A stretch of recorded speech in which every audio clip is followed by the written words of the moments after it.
నమస్తే, welcome to టీజీ5 news. నేను రాణి. ముందుగా బులెటిన్లో హెడ్లైన్స్ చూద్దాం. అంబర్పేటలో ఏఐఎంఐఎం నేత మహమ్మద్ నయీం ఇంటింటి ప్రచారం. ధర్మసాగర్లో అభివృద్ధి పనులకు ఎమ్మెల్యే కడియం శ్రీహరి శ్రీకారం.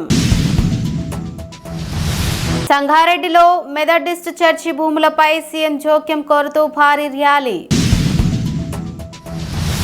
సరూర్ నగర్ యువ సంగ్రామ సదస్సుకు భారీగా తరలిరండి. హైదరాబాద్లోని సక్సెస్ స్కూల్ పరిసరాల్లో ఉద్రిక్త పరిస్థితుల నేపథ్యంలో భారీగా పోలీసు బందోబస్తు.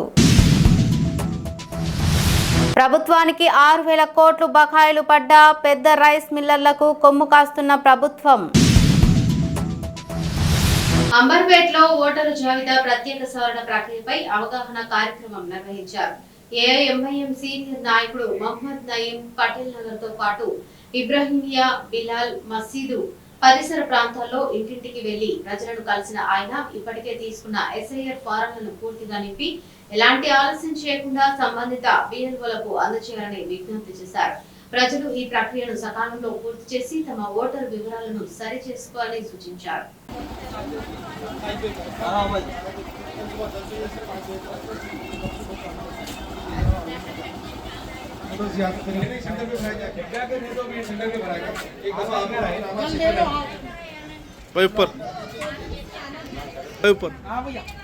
सलीम भाई आ गया ना?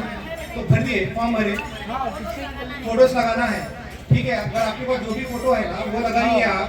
अगर नहीं है, अगर उतरने जा रहे हैं तो देखिए, अगर कान दिखे जैसा अपन पासपोर्ट में लगाते ना तो वैसा होती है। अगर घर में कोई दूसरी फोटो है तो आप लगा सकते हो, फोटो चलती, वो भी फोटो चलती।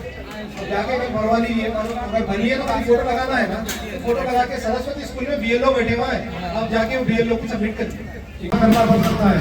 वो आप सभी से गुजारिश की जाती है कि कोताही और गफलत में ना रहिए, अपने अपने फॉर्म्स और अपने पड़ोसी उनको भी साथ में एक दफा चेक कर लीजिए इसमें गलतियां आ रही है। अच्छा, वालिद के नाम की जगह दादा के नाम की जगह नाम आगे से बना था, अपन भी चेक कर लेंगे। ये लोग बैठे हुआ है, सुबह 10 बजे से शाम में 5 बजे तक आप जाके वहाँ पर अपना फॉर्म सबमिट कराइए। 2 फॉर्म है, एक फॉर्म उसको देना है, एक फॉर्म आप रखना है। याद से गलती अगर नजर आ रही है तो आप लोगों की सहूलत के लिए, आप लोगों की रहबरी और रहनुमाई के लिए मुख्तलिफ जगहों पर एसआईआर हेल्प डेस्क रखा गया है।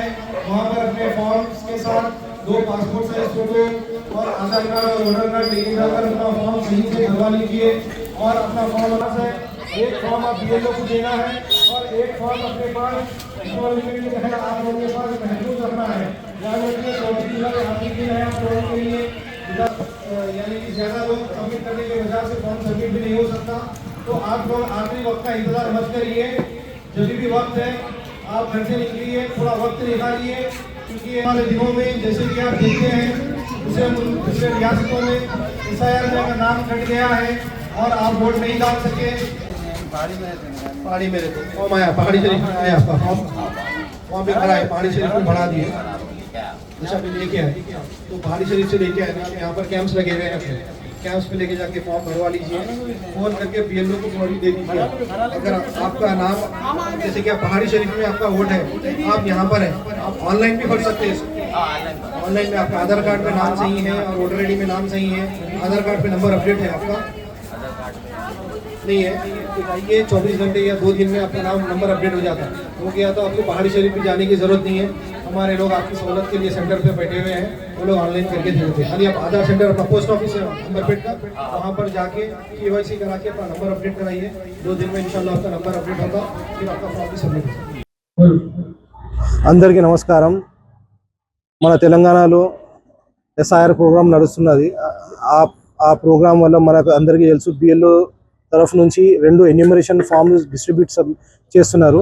ఆ డిస్ట్రిబ్యూషన్ ఫామ్స్ ఏదైతే డిస్ట్రిబ్యూట్ అయినాయో మీ దగ్గర అందరు బస్తీలలో, అందరు బూత్లలో, ఆ ఫామ్స్ మేము ఏదైతే చూస్తున్నామో అందరు ఫామ్స్ అయితే నింపుతున్నారు, కానీ ఆ ఫామ్స్ బిఎల్ఓస్కి సబ్మిట్ చేస్తలేరు. అది అవ్వట్లేదు. అంటే మేము కొంచెం డోర్ టు డోర్ మన పటేల్ నగర్ అంబర్పేట్ కాన్స్టిట్యున్సీ పటేల్ నగర్ డివిజన్లో డోర్ టు డోర్ మేము అందరితో కలిసి మేము డోర్ టు డోర్ క్యాంపెయినింగ్ చేసి అందరికి అవేర్నెస్ క్యాంప్ లాగా డోర్ టు డోర్ సర్వే కూడా చేస్తున్నాము. ఎవరికైతే ఫామ్ నింపనీకి ఏదైతే కష్టం అవుతుంది, ఇంకా ఫామ్ నింపనీకి వాళ్ళ దగ్గర ఎనఫ్ ఇన్ఫర్మేషన్ లేకపోతే కొంచెం ఎగ్జాక్ట్ ఇన్ఫర్మేషన్ లేకపోతే అది కూడా సెర్చ్ చేసి ఎట్లా ఫిల్ చేయాలి, ఎక్కడెక్కడ హెల్ప్ డెస్క్ మీ గురించి హెల్ప్ డెస్క్ పెట్టినారు మేము, ఆ జగాలో పోయి మీరు హెల్ప్ డెస్క్లలో మీ ఫామ్ ఫిల్ చేసి బిఎల్ఓస్కి సబ్మిట్ చేయాలని మేము కోరుతున్నాం అందరితోని. కొంచెం మీ అందరితో పర్సనల్ రిక్వెస్ట్ చేస్తున్నాం, ఏదైతే ఫామ్స్ మీరు బిఎల్ఓ ద్వారా తీసుకున్నారో ఆ బిఎల్ఓకి మీరు పోయి ఆ ఫామ్ మీద మీకు కాంటాక్ట్ నెంబర్ ఉంటుంది, ఆ కాంటాక్ట్ నెంబర్తో ఫోన్ చేసి మీ బూత్కి బిఎల్ఓ ఉంటారు, ఒక బూత్కి బిఎల్ఓ ఆఫీసర్, ఆ బిఎల్ఓకి మీరు ఫామ్ సబ్మిట్ చేయాలని మేము కోరుకుంటున్నాం. Thank you. హన్మకొండ జిల్లా ధర్మసాగర్ మండలంలో అభివృద్ధి కార్యక్రమాలకు ఓపెన్ ఇచ్చారు ఎమ్మెల్యే కడియం శ్రీహరి. ప్రభుత్వం మంజూరు చేసిన ఇందిరమ్మ ఇళ్ల లబ్ధిదారులతో కలిసి గృహ ప్రవేశ కార్యక్రమంలో పాల్గొన్న ఆయన అనంతరం పలు సిసి రోడ్లను ప్రారంభించి ప్రజలకు అంకితం చేశారు. గ్రామీణ ప్రాంతాల్లో మౌలిక సదుపాయాల కల్పనకు ప్రభుత్వం అత్యంత ప్రాధాన్యత ఇస్తుందని పేర్కొంటూ ప్రజలకు ఇచ్చిన ప్రతి హామీని దశల వారీగా అమలు చేస్తామని ఎమ్మెల్యే కడియం శ్రీహరి స్పష్టం చేశారు. ఈ సందర్భంగా ఎమ్మెల్యే కడియం శ్రీహరి మాట్లాడుతూ ప్రజలకు మెరుగైన మౌలిక వసతులు కల్పించడమే ప్రభుత్వ ప్రధాన లక్ష్యమని అన్నారు. గ్రామాల అభివృద్ధికి అవసరమైన రోడ్లు, తాగునీరు, విద్యుత్, గృహాల వంటి సౌకర్యాల కల్పనకు ప్రభుత్వం కట్టుబడి ఉందని తెలిపారు.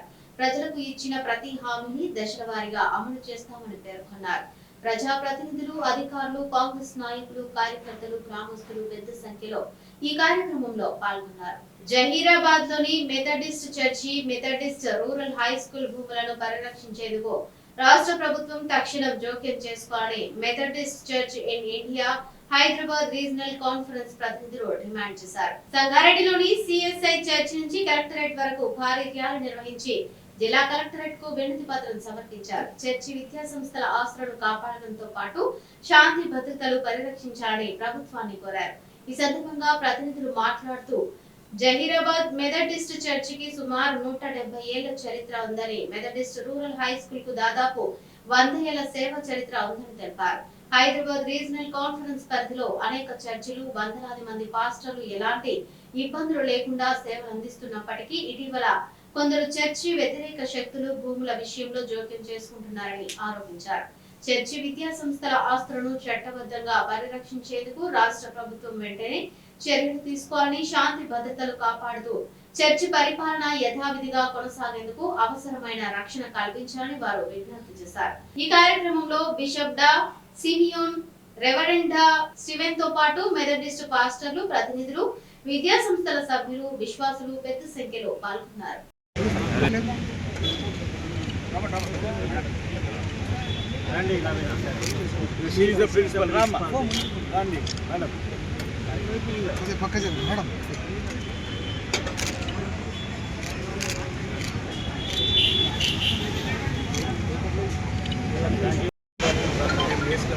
వీళ్ళకు ముందు మేము జైపాల్ గారు చేసాం, అంతకుముందు నెల్సన్ మాస్టర్, అంతకు ఎవరిని రానియలేదు.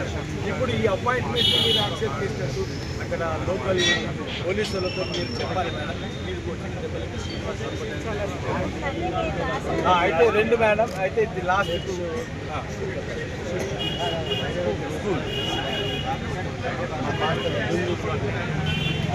మా ఒక్క కోర్టు నుంచి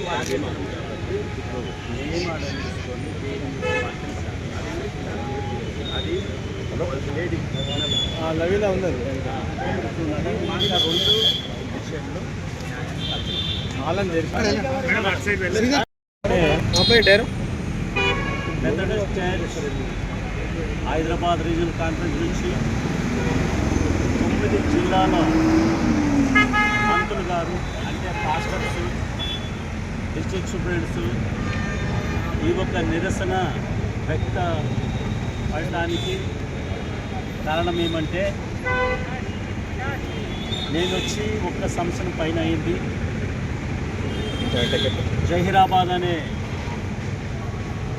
టౌన్లో మా ఒక చర్చ్, మెథడిస్ట్ చర్చ్ జహీరాబాద్, ఆ చర్చిలోకి మమ్మల్ని ఎవరు కూడా రానియకుండా ఆడ ఎవరో గుర్తులేని వ్యక్తులు, వాళ్ళు ఎవరో మాకు తెలియదు, వాళ్ళు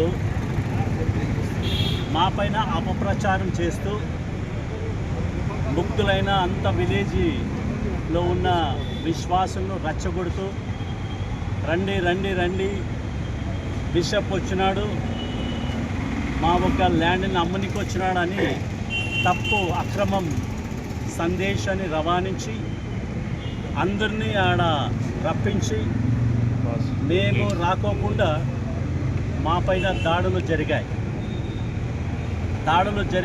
మమ్మల్ని కొట్టారు. పాస్టర్లందరూ కొట్టిన తర్వాత కూడా మేము పోలీస్ స్టేషన్కి వెళ్ళి జైరాబాద్లో మేము దూరు దాఖలు చేసిన ఒక సన్నివేశం ఉంటుంది. అయినా కూడా వాళ్ళు ఏమీ మాకు న్యాయం చేయలేదు. మరి ఆ ఒక సమస్యను అట్లే పెట్టినారు. పోలీసులు ఎవరు కూడా మాకు సహకరించలేదు. అందువలన మేము కోర్టుకి వెళ్ళినాక అక్కడ మాకు స్టేటస్ కో ఆర్డర్ వచ్చింది. అంటే పిటిషనర్ మేము, స్టేటస్ కో ఆర్డర్ మాకు వచ్చింటే వాళ్ళు ఎవరో తెలియని వ్యక్తులు మాకు వచ్చిందని మమ్మల్ని రానియకుండా మిస్ఇంటర్ప్రిటేషన్ చేస్తూ పోలీసులు కూడా తప్పుదారిలో నడిపిస్తున్న ఒక సన్నివేశం. తర్వాత మేము ఆ ఒక ఎంఆర్హెచ్ఎస్ స్కూల్లో మా ప్రిన్సిపాల్ని అపాయింట్ చేసే ఒక అధికారం బిషప్కి మాత్రం ఉంటుంది. ఎందుకంటే ఆ స్కూల్కి కానీ ఆ చర్చ్కి కానీ ఈ 9 డిస్ట్రిక్ట్ కానీ చైర్మన్ బిషపే ఉంటాడు. ఆయన కిందనే అన్నీ నడుస్తాయి. ఆయనకు వదిలితే ఎవరికి కూడా హక్కు ఉండదు. అందుకే వాళ్ళు దౌర్జన్యంగా పరివర్తన చేస్తూ దౌర్జన్యంగా మా పైన వస్తూ ఆ స్కూల్లోకి వెళ్ళిపోయి మా అపాయింట్ ప్రిన్సిపల్ని బయటేసి లాక్ చేసి, మరి చర్చ్ లాక్ చేసి, మరి డిఎస్ ఇల్లు, పాస్ట్ ఇల్లు, సేవకు అదే వాళ్ళు కూడా లాక్ చేసి, ప్రిన్సిపల్ ఇల్లును కూడా రాకుండా లాక్ చేసి దౌర్జన్యం నడుస్తున్నది. ఈ దౌర్జన్యం ఇంత నడుస్తుండగా కూడా నేను ఎస్పీ దగ్గరికి వెళ్ళాము, మళ్ళీ ఐజీ దగ్గరికి వెళ్ళాము, మళ్ళీ లోకల్ డిఎస్పీ దగ్గరికి వెళ్ళాము, మళ్ళీ ముఖ్యమంత్రులు కూడా మేము ఇచ్చాము. ఎవ్వరు కూడా మాకు న్యాయం చేస్తలేదు. అందుకే మేము ఇప్పుడు కోర్టుకి వెళ్ళాము. కోర్టులో ఆ కేసు నడుస్తున్నారు. ఇప్పుడు మేము వచ్చిన ఉద్దేశం ఏమంటే లాక్ వేసిన ఆ ఒక మా ప్రిన్సిపల్ ఇల్లు తెరవాలా, మళ్ళీ ఆయమ్మ ఆఫీస్ లాక్ వేసిన ఆఫీసు తెరవాలా, మరి మా ఒక యాజకుల్ని ఆ ఒక చర్చిలో మేము పోయి అనుమతి అవసరం లేదు వాళ్ళది, మిమ్మల్ని రప్పించి మా ఒక పని మేము చేయాలా, వాళ్ళ పని వాళ్ళు చేయాలా. ఇదే మా ఒక నిరసనకి ముఖ్య కారణము. అందుకే ఇక్కడ మొత్తం 9 జిల్లాలలో ఉన్న 350 నన్నూరు పంతులము ఏమంటారు మీరు పాస్టర్స్ చేరి వచ్చాము. ఈ బ్లాక్ డ్రెస్ వేసిన వాళ్ళందరూ కూడా ఎవరు కాదు, మత గురువులు ఈ ఒక నిరసన వ్యక్తం చేస్తున్నాము. వెంటనే వాళ్ళ క్రమం తీసుకోవాలపైన మళ్ళీ మాకు న్యాయం కల్పించాలా. ఇదే మా ఒక కోరిక. Thank you very much. నా పేరు bishop doctor A Simeon, Hyderabad regional conference, Hyderabad. Thank you. Methodist central church machine compound, garden Nagar, Allipur, ఆ చర్చ్. ఇంకా టీవీకి కూడా మరి మా హైదరాబాద్ రీజనల్ కాన్ఫరెన్స్ పక్షమున, మా మెథడిస్ట్ చర్చ్ ఇన్ ఇండియా పక్షమున, మా బిషప్ గారి పక్షమున మీ అందరికీ శ్రోతలందరికీ వందనాలు. మరి యొక్క నిరసన మేము కలెక్టరేట్ ముందు తెలియజేస్తున్నాం. కారణం ఏంటనగా మరి మేము ఒక ట్రస్ట్కి సంబంధించినటువంటి వారు, Methodist church trust association in India. దాని భాగంగానే మేము హైదరాబాద్ రీజనల్ కాన్ఫరెన్స్లో కూడా మా religious trust and charitable trust ఉంటున్నది. ఈ ట్రస్ట్ కింద దాదాపు 400 మరి ఆలయాలు అనగా సంఘాలు, చర్చెస్ ఉంటున్నవి. వాటన్నిటికీ కూడా చైర్మన్గా మా బిషప్ గారు, బిషప్ డాక్టర్ ఏ సిమియన్ గారు మరి ఉంటూ ఉన్నారు. వారి ఆధ్వర్యంలో మరి యొక్క ప్రాంతంలో ఉన్నటువంటి సంఘాలేమి, ఈ ప్రాంతంలో ఉన్నటువంటి స్కూల్స్, ఇన్స్టిట్యూషన్స్ మాకు అదేవిధంగా 9 జిల్లాలు ఉన్నాయి. 9 జిల్లాలలో మాకు దాదాపు 9 ఇన్స్టిట్యూషన్స్ ఉన్నాయి. Methodist Stanley, Moinabad rural high school, Chandrakar rural high school, అలాగే ఎంఆర్హెచ్ఎస్ హై స్కూల్, ఇలాగా ప్రతి జిల్లాలో విలియమూన్ హై స్కూల్, వికారాబాద్లో మేరీన్ ఆర్ట్స్ హై స్కూల్, వీటన్నిటికి కూడా చైర్మన్ మా బిషప్ గారు ఉంటారు. సో వీరి ఆధ్వర్యంలోనే ఈ యొక్క అడ్మినిస్ట్రేషన్ అంతా కూడా జరుగుతుంటుంది. దీనికి ఒక ప్రత్యేకమైన స్ట్రక్చర్ ఇక్కడ ఉంటుంది. Conference officers, REB members, regional executive board అని కూడా ఉంటుంది. వీటన్నిటిని కలిగి ఉండి మేము ఈ యొక్క సంస్థను నడిపిస్తూ ఉండగా మరి హఠాత్తుగా అనుకోని విధంగా ఒక దుష్ప్రచారం ద్వారా అనుకునని సంఘటన మా కాన్ఫరెన్స్లో ఎదురైంది. అది ప్రాముఖ్యంగా గార్డెన్ నగర్లో ఉన్నటువంటి మెథడిస్ట్ సెంట్రల్ చర్చ్ నుండి. అక్కడ సడన్గా మా యొక్క పాస్టర్స్ను రానియకుండా మా చర్చ్ మరి పుల్పిట్ను అలాగే అక్కడ ఉన్నటువంటి ఫైనాన్సెస్ను మరి అదేవిధంగా అక్కడ ఉన్నటువంటి అడ్మినిస్ట్రేషన్ను వారి అదుపులోనికి తీసుకోవడం జరిగింది. సంఘ సభ్యులు మరి భక్తులుగా మరి వచ్చి ఆరాధించుకొని వెళ్ళవలసిన వారే మరి అధికారులపైన మరి సంఘ కాపరి పైన అనగా మత గురువు పైన మరి అడ్మినిస్ట్రేషన్ మా డిస్ట్రిక్ట్ సూపరింటెండెంట్ ఉంటాడు, అక్కడ జీపీఏ హోల్డర్ ఉంటాడు, ఆయన general power of attorney Bombay నుంచి ఇవ్వబడుతుంది. ఆ ఆస్తులన్నిటికీ అతనే జీపీఏ కారకుడు. కానీ అతన్ని కూడా పక్కన పెట్టి మా బిషప్ గారి అధికారాన్ని పక్కన పెట్టి వారు అపాయింట్ చేసినటువంటి పాస్టర్స్నేమి డిఎస్ఎస్నేమి రానియకుండా ఆ ఇన్స్టిట్యూషన్స్లో అపాయింట్ చేసినటువంటి టీచర్స్ను ప్రిన్సిపల్స్ను రానియకుండా మాకున్న ఆస్తులన్నిటినీ ఇంటిలను దౌర్జన్యంగా వారు తాళాలు వేసుకొని భయభ్రాంతులను చేసి వెలగొడుతూ ఉన్నారు. ఇది అనేక పర్యాయాలు మేము పోలీస్ స్టేషన్లో మరి బిషప్ గారి సమక్షంలో కూడా మేము దానిని ఫిర్యాదు చేశాము. మరి స్వయంగా మేము మాట్లాడడానికి వెళ్ళినప్పుడు ప్రత్యక్షంగా మీరు అందరు ఇంతకుముందు కూడా చూసిండొచ్చును, మీడియాలో వచ్చినాయి. మా అందరినీ కొట్టడం జరిగింది, గాయాల చేత రక్తాల చేత మేము స్టేషన్లో వెళ్ళి కంప్లైంట్ చేశాం. పోలీసు వాళ్ళే మాకు ఎమ్మెల్సీ చేయించారు. మరి వాళ్ళు చేసిన ఇలాంటి కేసులైనా ఎఫ్ఐఆర్లు అయినా మరి ఎక్కడ కూడా ఎలాంటి రిజల్ట్స్ మాకు రావట్లేదు. కనుక అంతేకాకుండా మరి ఎక్కడికి వెళ్ళినా నిస్సహాయ స్థితిలో మేము ఉంటున్నాం. అడ్మినిస్ట్రేషన్ రోజు రోజుకి మరి చీలిపోతూ ఉన్నది. మేమందరం కూడా దైవజనులమే, ఇక్కడ అందరము చర్చ్ ఫాదర్స్ ఇక్కడ అనగా మత గురువులము ఒక్కొక్కరికి ఒక్కొక్క సంఘం ఉంటున్నది. మరి మేమేమీ పోరాడే తత్వం కాదు, కానీ మేము న్యాయం అడుగుతున్నాం. మాకొక న్యాయము జరగాలని కోరుతూ ఈ మెమరాండమ్స్ పోలీస్ స్టేషన్ మొదలుకొని మేము ఎక్కడి వరకు ఇచ్చామంటే మరి సీఎం లెవెల్ వరకు ఇచ్చాం, కానీ ఎక్కడ కూడా మాకు రాలేదు. గవర్నర్ కూడా ఇచ్చాం. ఇప్పుడు మళ్ళీ ఈ మెమరాండంను మేము అందరం గ్రూప్గా శాంతియుతంగా న్యాయం జరగాలని కోరుతూ పెద్దల దృష్టికి తీసుకువెళ్తున్నాము. మరి మీడియా ద్వారా మరి యొక్క పెద్దల దృష్టికి మేము తీసుకొని వెళ్ళాలని మేము ఆశపడుతున్నాం. మాకు త్వరగా మరి న్యాయం చేకూర్చాలని మనవి చేస్తున్నాం.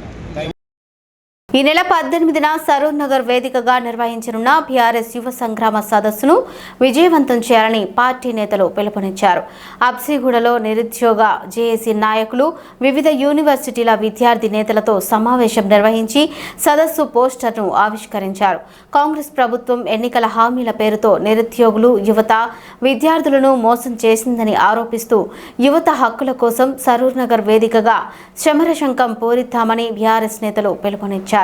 ఈ కార్యక్రమంలో రాష్ట్ర యువజన నేత మంతెన అమరీష్ తో పాటు నిరుద్యోగ జేఏసీ నాయకులు పార్టీ కార్యకర్తలు పాల్గొన్నారు.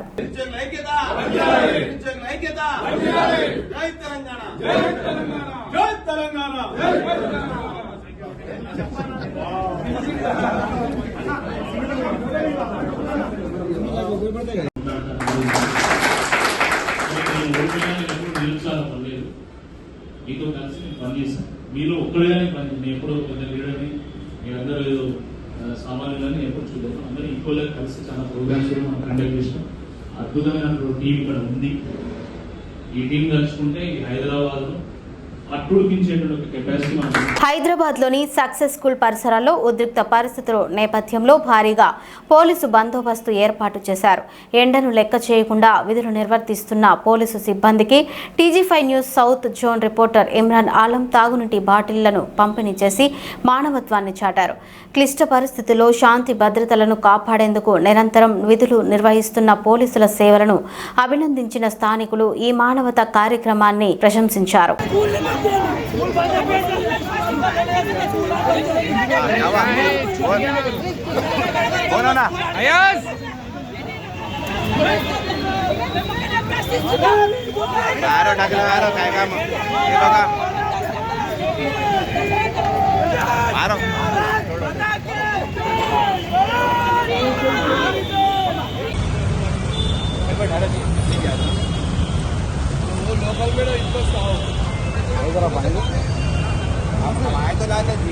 ఒక పక్క రైతులను కన్నీరు పెట్టిస్తున్న రేవంత్ రెడ్డి ప్రభుత్వం మరోపక్క చిన్న రైస్ మిల్లర్లు అయినటువంటి రా రైస్ మిల్లర్లను కూడా తీవ్ర ఇబ్బందులకు గురి చేస్తున్నారు. ప్రభుత్వానికి వేల కోట్లు బకాయిలు పడ్డ పెద్ద రైస్ మిల్లర్లకు కొమ్ము కాస్తున్న ప్రభుత్వం లక్షల విలువైన లేవీ బాకీ ఉన్న చిన్న రైస్ మిల్లర్లపై కూడా కేసులు పెట్టి వేధింపులకు గురి చేయడం అన్యాయమంటూ వేల కోట్ల విలువైన సీఎంఆర్ ఎగ్గొట్టి ప్రభుత్వాన్ని మోసం చేస్తున్న బడా రైస్ మిల్లర్ల నుంచి వెంటనే బకాయిలు వసూలు చేయాలి. చిన్న రైస్ మిల్లర్లకు వన్ టైం సెటిల్మెంట్ అవకాశం ఇచ్చి వారిని బతికించాలని ప్రభుత్వాన్ని డిమాండ్ చేస్తున్నాను. జై తెలంగాణ. అందరికీ నమస్కారం. మొన్నటిదాకా మనం చూసినాం, రైతులు కల్లాలలో వడ్లు కొంటలేరని చాలా పెద్ద ఎత్తున ఇబ్బంది పడ్డటువంటి పరిస్థితి. మనందరం కూడా రైతులకు సహాయం చేద్దామని వడ్లు కొనాలని డిమాండ్ చేసినాం.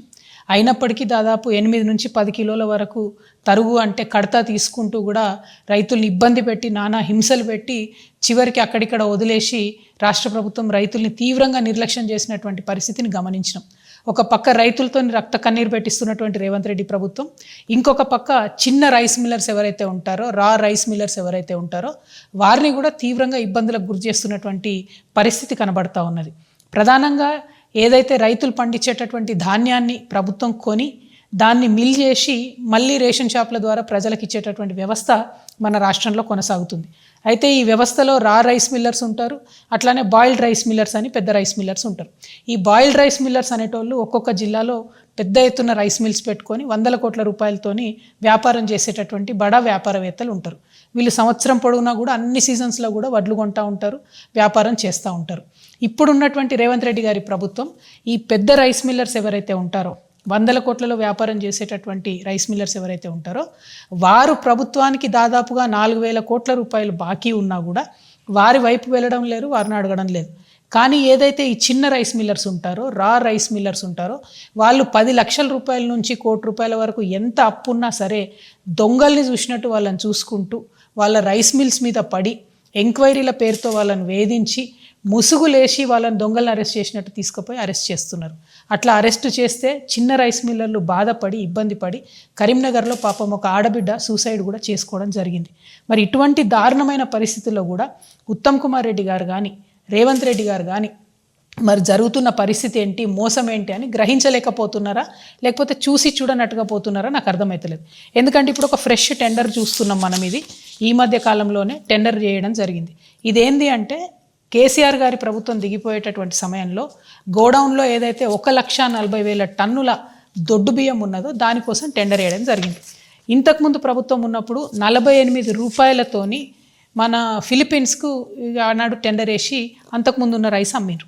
ఇప్పుడున్న ఈ 1,40,000 టన్నుల రైస్ని 21 రూపాయల 70 పైసలకు మాత్రమే టెండర్ తీయడం జరిగింది. టెండర్ డాక్యుమెంట్ చూస్తే ఇందులో 24 రూపాయలు అని ఉన్నది. కానీ మళ్ళా కూర్చొని ప్రైవేట్గా దాన్ని మేనేజ్ చేసి 21 రూపీస్ 70 పైసాకి ఒక కరీంనగర్కి సంబంధించినటువంటి పెద్ద రైస్ మిల్లర్ ఏదైతే 100 కోట్లకు పడగలెత్తున్నారో అటువంటి ఒక రైస్ మిల్లర్కి టెండర్ అప్పచెప్పడం జరిగింది. సరే, దీనికి వ్యతిరేకంగా చిన్న రైస్ మిల్లర్స్ ఇతర మాలాంటి వాళ్ళు కొంచెం కన్సర్న్ సిటిజన్స్ అంతా కోర్టుకు పోయినారు. ఇప్పుడు కోర్టులో ఈ వ్యవహారం పెండింగ్లో ఉన్నా కూడా 10,000 టన్నుల వరకు కూడా ధాన్యాన్ని ఆల్రెడీ లిఫ్ట్ చేయడం జరిగింది. మరి ఇది ఉత్తమ్ కుమార్ రెడ్డి గారికి తెలిసి జరుగుతుందా, తెలియక జరుగుతుందా? స్టీఫెన్ రవీంద్ర గారు ఆనాడు ఉస్మానియా యూనివర్సిటీలో పిల్లల్ని కర్రలతో కొట్టి ఇబ్బంది పెట్టినటువంటి ఒక ఐపీఎస్ ఆఫీసర్ గారు ఇవాళ కమిషనర్గా ఉన్నారు పీడిఎస్కి. ఆయనకు అర్థమయ్యే లోపలనే సంవత్సరం అయిపోయింది. ఈ సంవత్సర కాలం లోపల ఈ 1,40,000 టన్నులు గోడౌన్లో ఉంటే తీవ్రమైన నష్టం జరిగింది. దాదాపు 100 కోట్లు వాళ్ళు రైస్ మిల్లులకు వీటికి రెంట్లు కట్టడానికి సరిపోయింది. ఇంకొక 50 కోట్లు ఇంట్రెస్ట్కి పోయింది. అంటే ఈ 300 కోట్లతో ఈ రైస్ అమ్మితే కూడా మిగిలేదు ఏమీ లేదు ప్రభుత్వానికి. నేను ఇవాళ ప్రభుత్వాన్ని ఒకటే డిమాండ్ చేస్తా ఉన్నా, ఎవరైతే చిన్న రైస్ మిల్లర్స్, రా రైస్ మిల్లర్స్ డిఫాల్టర్స్ ఉన్నారో మీరు 21 రూపాయి 70 పైసలు వాళ్ళకే ఆఫర్ ఇవ్వండి. వాళ్ళే అప్పులు కడతారు కదా. వాళ్ళు ఇప్పుడు చచ్చిపోతూ ఉన్నారు కదా, ఆత్మహత్యలు చేసుకుంటున్నారు కదా, మొత్తం రైస్ మిల్లులు మూసుకుపోయే పరిస్థితి ఉంది కదా, వాళ్ళకు ఆఫర్ ఇవ్వండి. మీరు చిన్న వాళ్ళని వదిలిపెట్టి పెద్దవాళ్ళని ఎందుకు ప్రొటెక్ట్ చేస్తున్నారు? ఇప్పుడు ఒక పెద్ద రైస్ మిల్లర్ నల్గొండకు సంబంధించిన ఆయన ఆల్రెడీ ఆయన 600-700 కోట్ల రూపాయలు ప్రభుత్వానికి బాకీ ఉన్నాడు. ఆయనకి ఇప్పుడు ఇంకో కొత్త రైస్ మిల్లుకి పర్మిషన్ ఇచ్చింది ప్రభుత్వం, వర్గాల్లో పర్మిషన్ ఇచ్చింది. ఆయనకు మళ్ళీ 300 కోట్ల రైస్ కూడా ఇచ్చింది. ఎట్లా ఇస్తారు మీరు? చిన్న రైస్ మిల్లర్స్ డిఫాల్టర్లు ఉన్న వాళ్ళకి ఇస్తున్నారా రైస్? ఫిజికల్ వెరిఫికేషన్ పేర్లతో వాళ్ళని వేధిస్తలేరా, సతాయిస్తలేరా? ఈ అంశాలన్నీ పక్కకు పెట్టి ప్రజలు గమనిస్తలేరు, ప్రతిపక్షాలు గమనిస్తలేరు అని మీరు అనుకుంటే తప్పు. బీఆర్ఎస్ పార్టీలో హరీష్ రావు గారు కానీ కేటీఆర్ కానీ పెద్ద రైస్ మిల్లర్స్ అందరితో వాళ్ళు మిలాఖత్ అయి ఉన్నారు కాబట్టి వాళ్ళు మాట్లాడతలేరు. కానీ ఇవాళ ఈ రాష్ట్రంలో ఒక ఆల్టర్నేట్ శక్తిగా తెలంగాణ రక్షణ సేన వచ్చింది. మేము చిన్న వాళ్ళ తరఫునే ఉంటాం, చిన్న రైస్ మిల్లర్స్ తరఫునే మాట్లాడుతున్నాం, చాలా బలంగా చెప్తా ఉన్నాం. మీరు కనుక పెద్ద రైస్ మిల్లర్స్ దగ్గర ఏదైతే 4,000 కోట్ల రూపాయల బకాయిలు ఉన్నాయో వాటిని వసూలు చేయండి. చిన్న రైస్ మిల్లర్స్కు 1 టైం సెటిల్మెంట్ ఆఫర్ ఇవ్వండి. ఏదైతే 21.7 ఇస్తున్నారో ఇంకేది ఇస్తున్నారో వాళ్ళని బతికించండి. చిన్న రైస్ మిల్లర్స్ చిన్న వాళ్ళకు ఉద్యోగాలు ఇస్తారు, ఊర్లలో కాపాడుకుంటారు, ప్రజల్ని రైతుల్ని కాపాడుకుంటారు, వీళ్ళ లెక్క మోసం చేయరు. ఈ కడత తీసిండ్రు ఈ సీజన్లో ఏదైతే 10 కిలోలు చేసిరో ఇది కూడా పెద్ద రైస్ మిల్లర్స్ల ఆధ్వర్యంలో జరిగిన 2,000 కోట్ల స్కామ్. దాన్ని కూడా బయటికి తీయాలి మీరు. ఇవన్నీ చాలా విషయాలు ఉన్నాయి. పీడిఎస్ సిస్టమ్ని మొత్తం కూడా భ్రష్టు పట్టిస్తూ ఉన్నారు. కంప్లీట్గా యావత్ ఈ సిస్టమ్ నాశనం అయిపోతూ ఉన్నది. దీన్ని ముఖ్యమంత్రి గారు ఉత్తమ్ కుమార్ రెడ్డి గారు శ్రద్ధ పెట్టాలి. మీరు పెద్ద రైస్ మిల్లర్లకు భయపడకండి, వాళ్ళు మీ కార్యాలను ఎక్కి తిరుగుతురని తెలుస్తుంది. అది మంచి మెసేజ్ పోతలేదు సమాజానికి. కాబట్టి ఖచ్చితంగా దీనికి ఒక పరిష్కారం కనుక్కోవాలని చెప్పి తెలంగాణ రక్షణ సేన ఆధ్వర్యంలో నేను డిమాండ్ చేస్తూ ఉన్నాను.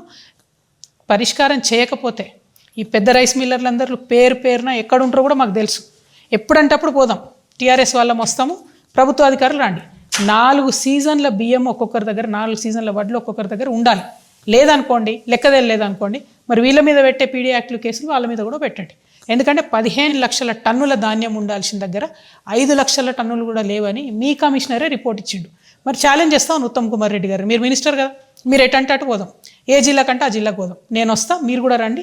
వాళ్ళ దగ్గర కనుక ఆ వడ్లు దొరకకపోతే ఏదైతే చిన్న వాళ్ళ మీద, చిన్న రైస్ మిల్లర్స్ మీద కేసులు పెడుతున్నారో పెద్దవాళ్ళ మీద కూడా పెట్టండి. ఒక దళితుడు అండి పాపం, ఆయన రైస్ మిల్ పెట్టుకున్నాడు, ఆయన మీద పీడీ యాక్ట్ పెట్టిరు. మరి మీకు ధైర్యం ఉంటే పెద్దోళ్ళ మీద పెట్టండి. మా నిజామాబాద్లో కూడా ఒక ఆయన ఉన్నాడు, ఇట్లా పెద్ద మనిషి, ఎన్నో ఏళ్ళకెళ్ళి రైస్ మిల్ దాంట్లో ఉన్నాడు, ఆయన కూడా ఇదే మోసం చేస్తున్నాడు. సో ఈ పెద్ద రైస్ మిల్లర్ల దందాను ఇమీడియట్గా ప్రభుత్వం ఆపాలే. ఈ పీడిఎస్ రైస్ ఏదైతుందో ఇప్పటికన్నా మీరు ఫిలిపీన్స్ కమ్మండి, కనీసం అంతకో ఇంతకో ఇప్పుడు తుట్టిపోకుండా గవర్నమెంట్కి నష్టం రాకుండా ఉంటుంది. అల్టిమేట్గా ప్రజల సొమ్ము కాపాడబడాలి, ప్రజలకు మీరు మంచి రైస్ ఇవ్వాలని నేను కోరుతున్నాను. Thank you. జై తెలంగాణ. బులెటిన్ ముగించే ముందు హెడ్లైన్స్ మరోసారి. అంబర్పేటలో ఏఐఎంఐఎం నేత మహమ్మద్ నయీం ఇంటింటి ప్రచారం. ధర్మసాగర్లో అభివృద్ధి పనులకు ఎమ్మెల్యే కడియం శ్రీహరి శ్రీకారం. సంగారెడ్డిలో మెథడిస్ట్ చర్చి భూములపై సీఎం జోక్యం కోరుతూ భారీ ర్యాలీ. సరూర్ నగర్ యువ సంగ్రామ సదస్సుకు భారీగా తరలిరండి. హైదరాబాద్లోని సక్సెస్ స్కూల్ పరిసరాల్లో ఉద్రిక్త పరిస్థితుల నేపథ్యంలో భారీగా పోలీసు బందోబస్తు. ప్రభుత్వానికి 6,000 కోట్లు బకాయిలు పడ్డ పెద్ద రైస్ మిల్లర్లకు కొమ్ము కాస్తున్న ప్రభుత్వం. ఇవి ఇప్పటివరకు ఉన్న అప్డేట్స్. మరిన్ని అప్డేట్స్ కోసం చూస్తూనే ఉండండి TG5 న్యూస్.